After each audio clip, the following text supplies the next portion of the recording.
Hi friends, ഇന്ന് നമുക്കൊരു special ഇഞ്ചി കറി ഉണ്ടാക്കിയാലോ. അപ്പോൾ നമുക്ക് ആദ്യം അതിന് എന്തൊക്കെ വേണമെന്ന് നോക്കാം. ഇവിടെ ഒരു 7-8 കഷ്ണം ചെറിയ ഇഞ്ചി എടുത്തിട്ടുണ്ടായിരുന്നു. അപ്പോൾ അത് ചെറുതായിട്ടൊന്ന് കൊത്തി പൊടിച്ച് അരിഞ്ഞെടുത്തിട്ടുണ്ട്. ഒരു തേങ്ങയുടെ പകുതി ഞാൻ ചെറിയ തേങ്ങാക്കൊത്തുകളാക്കി എടുത്തിട്ടുണ്ട്. ഒരു 2 പച്ചമുളക്, ഒരു 10-20 ചുമന്നുള്ളി ക്ലീൻ ചെയ്ത് നന്നായിട്ടൊന്ന് അരിഞ്ഞെടുത്തിട്ടുണ്ട്. അതേപോലെ തന്നെ 1.5 പിടി തേങ്ങ തിരികിയത് കൂടി എടുത്തിട്ടുണ്ട്. അപ്പം 1.5 പിടി തേങ്ങ തിരികിയത് നമുക്കൊന്ന് വറുത്തെടുക്കാം.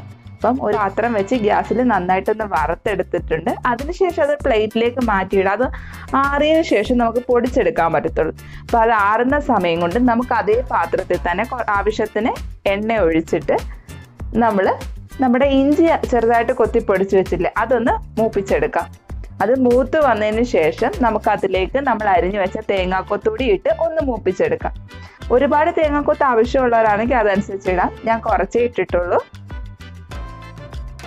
അപ്പോൾ അതൊക്കെ ഒന്ന് മൂപ്പിച്ചെടുത്തിട്ടുണ്ട്. അതിനുശേഷം നമ്മളൊരു കൊച്ചുള്ളി ഒരു 20 എണ്ണം എടുത്തില്ലേ, അത് ചെറുതായിട്ട് അരിഞ്ഞതും കൂടി അതിലേക്ക് ഇട്ടൊന്ന് മൂപ്പിച്ചെടുക്കാം.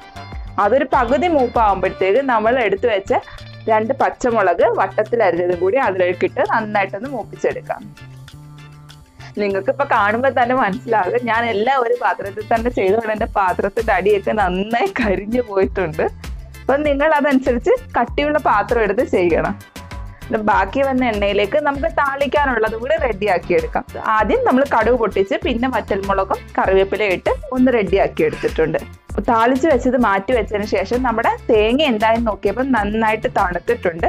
അപ്പോൾ അത് മിക്സിയിലൊന്ന് അടിച്ചെടുത്ത് അതിനുശേഷം നമ്മൾ അതിലേക്ക് മസാല പൗഡർ ഒന്നും ചേർത്തില്ലായിരുന്നു.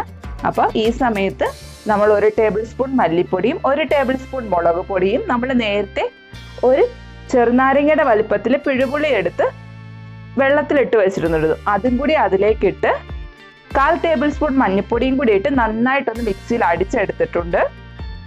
അപ്പം നമ്മൾ ഇന്ന് ഇഞ്ചിക്കറി വെക്കുന്ന ഒരു മൺകുടത്തിലാണ്.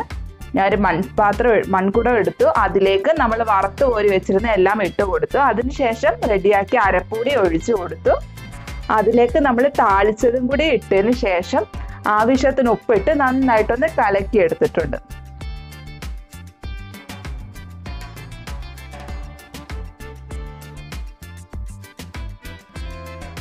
നന്നായി ഒന്ന് കലക്കിയതിന് ശേഷം നമ്മൾ ഗ്യാസ് കത്തിച്ച് ഗ്യാസിലേക്ക് വെക്കുകയാണ്.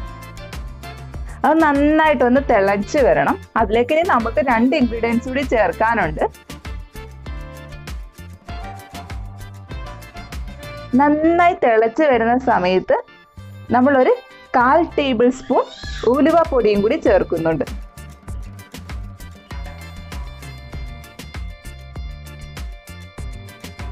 അതിനുശേഷം 1 ടേബിൾ സ്പൂൺ പഞ്ചസാര ചേർക്കുന്നുണ്ട്. നിങ്ങൾക്ക് ഈ സമയം പഞ്ചസാര ഇഷ്ടമല്ല എങ്കിൽ ശർക്കര വേണമെങ്കിൽ ചേർക്കാം. അതിനുശേഷം നന്നായി ഒന്ന് ഇളക്കി കൊടുക്കാം.